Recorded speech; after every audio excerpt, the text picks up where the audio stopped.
customers and who Yeah. weren't his customers. Yeah. Also, people used to phone me up and say, oh, can Mr. Biff come to so-and-so number, and we haven't got any coal. Well, they could come round, so I said, well, you come round, you can pick up a quarter or half, whatever you can manage, fetch a pram or something, you know, and they're to get half a hundredweight of coal, or a quarter of hundredweight of coal, and I used to put it on the pram for them, and weigh it up and put it on the pram. Oh, that's good. That's good.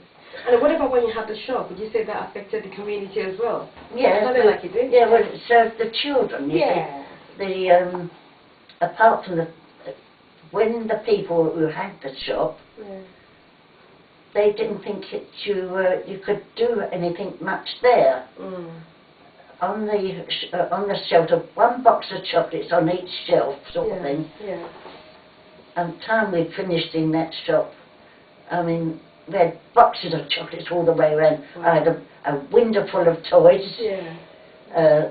Of course, and they had the fireworks, and we had the annuals, so many annuals, and children's corner I made, you know. And, you know, all these paper boys. Oh, that's nice. Yeah, we really sort of enhanced it a bit, Yeah, I should imagine, yeah. from what it was. Yeah. I think if I was a child at that time, I'll remember your shop.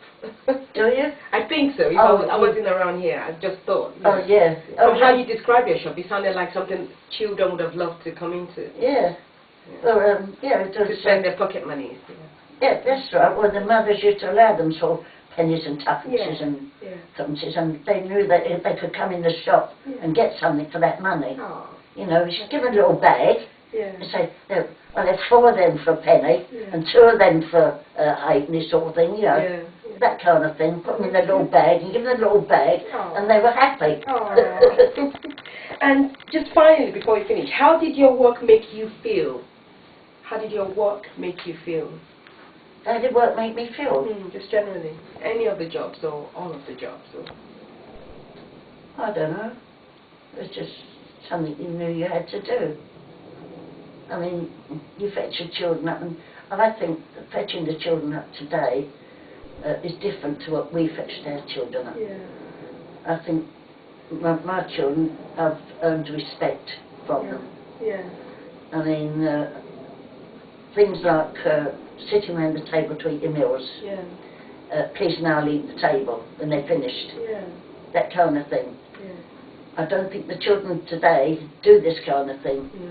But my children have taught theirs to do the same. That's good. I think you make an impression on the children from when they're young.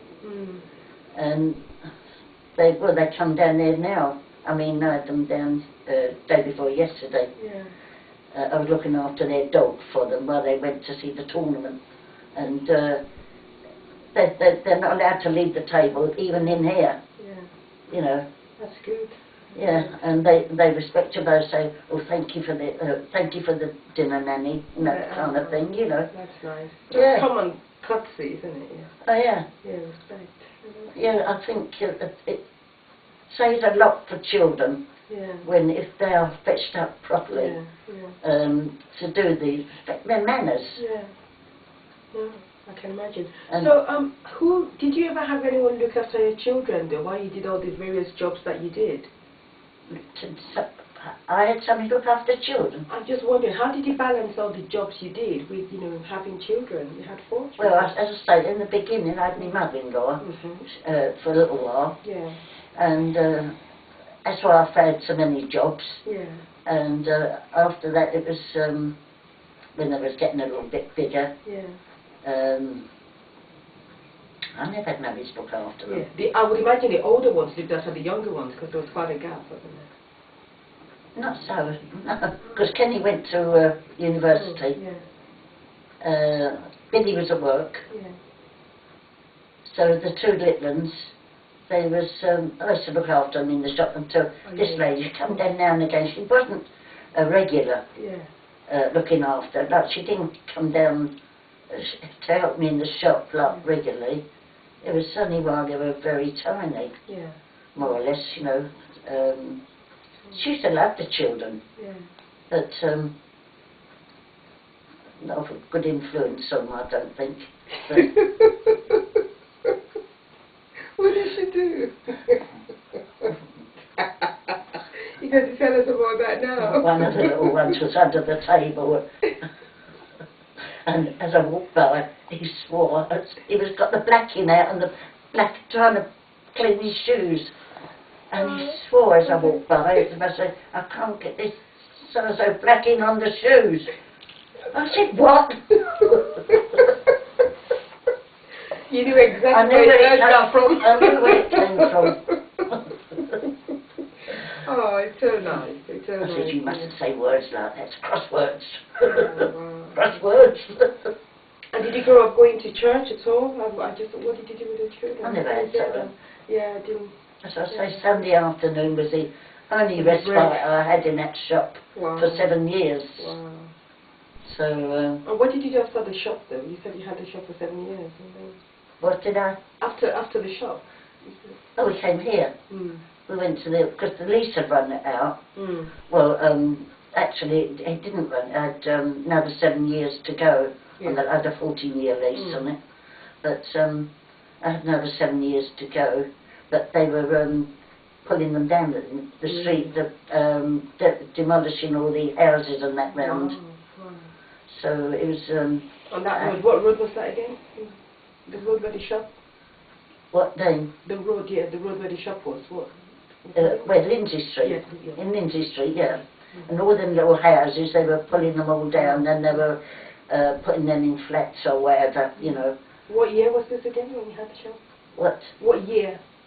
That was in. Let's see. That was in '69. Okay. We moved Okay. in here.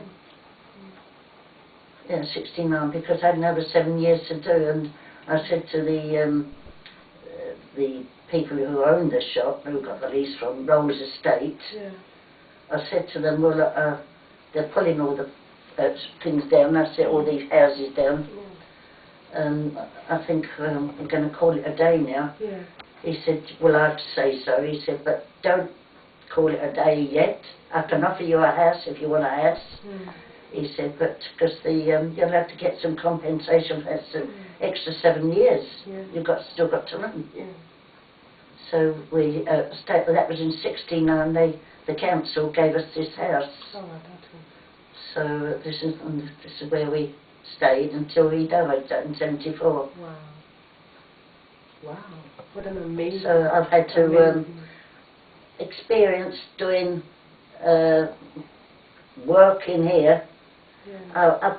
I've done all the decorating this house from top to bottom. Wow. Except the passage, because I had a flood out there, and I had a couple of boys to do that. But I used to decorate every year. I used to do, but I can't do it now. Yeah. I mean, every 2 years, this used to be done completely, walls and everything. The bedrooms, I've papered all the bedrooms, painted, papered all the, put wallpaper in the front room, the back room. I think you're amazing, Mary. And I think I you're put shelves amazing. up Yeah. for when they put the mirrors on the walls when they wanted to do it. I've got a drill. That's why you look so young. That is exactly what kept you going. You know, I think you have so much to teach. You know, the younger generation. You really do. Well, I've got an age concern now. Yeah. And I was doing some crocheting for, I don't know, you know Simone? Yeah. Do you know Simone? You know Simone? Over there. And she had this, somebody knitted a bikini for her. Wow. And but the person didn't know how to crochet. She wanted the edges done, you know, of the bikini, to neaten it up, you know. Yeah. So of course I've done the crocheting for Simone. Yeah. Then the edges of the bikini, you know. Good. That's good. So you're still busy. You're still doing, you know, your knitting. You're still working with Age Concern or Age UK now. No, well done. I think you're an inspiration, Mary. I really do. I do a lot. I've crocheted that hat over there, that scarf and hat. Wow. That's really crocheted nice. that, and I knitted the scarf to go with it. Wow. That's so nice. I need to come and learn from you. That's what I need to do. And now I'm making a doll's outfit for we had a new baby. Yeah. For a couple of months now. Yeah, that's really cool. So there's a pattern in there I found, and oh, so that's an old pattern for a doll. So I'll do that one. So I'm making a doll. Amazing. So that really is amazing, Mary. And I like to do my crosswords. Wow. Honestly, you should be writing. You should be writing like a blog. You know, you should say to the younger generation, this is what you need to do to stay sharp. You know, keep busy.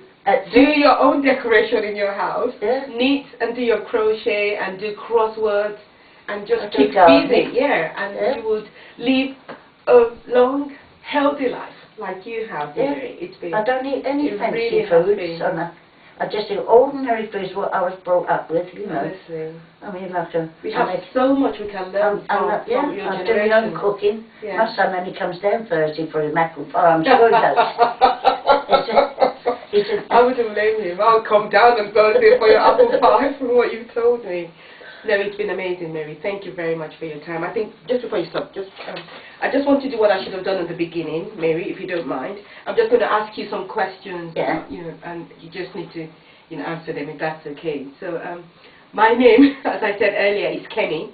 Kenny Lofimakin. I feel my long Nigerian surname. And today, as you know, is Monday, the 10th of December, 2012. And we are here in your home. I don't know what the address is. We're here in your home anyway, in your lovely home. Thank you for having us. And could you just tell me your name and surname, just for our records? Just if you can say your name and spell your surname. Mary, my Christian name, of course. Ripper, R-I-P-P-E-R. Okay, that's lovely, thank you. And could you tell us where and when you were born, please? Where and when? I was born in number 13 Victoria Place. That's in Decimus Street. Okay. When I was born? May the 5th or 10th? May the 10th, 1922. Wow, amazing. Thank you very much. That is the end of the interview, Mary. Approach of this.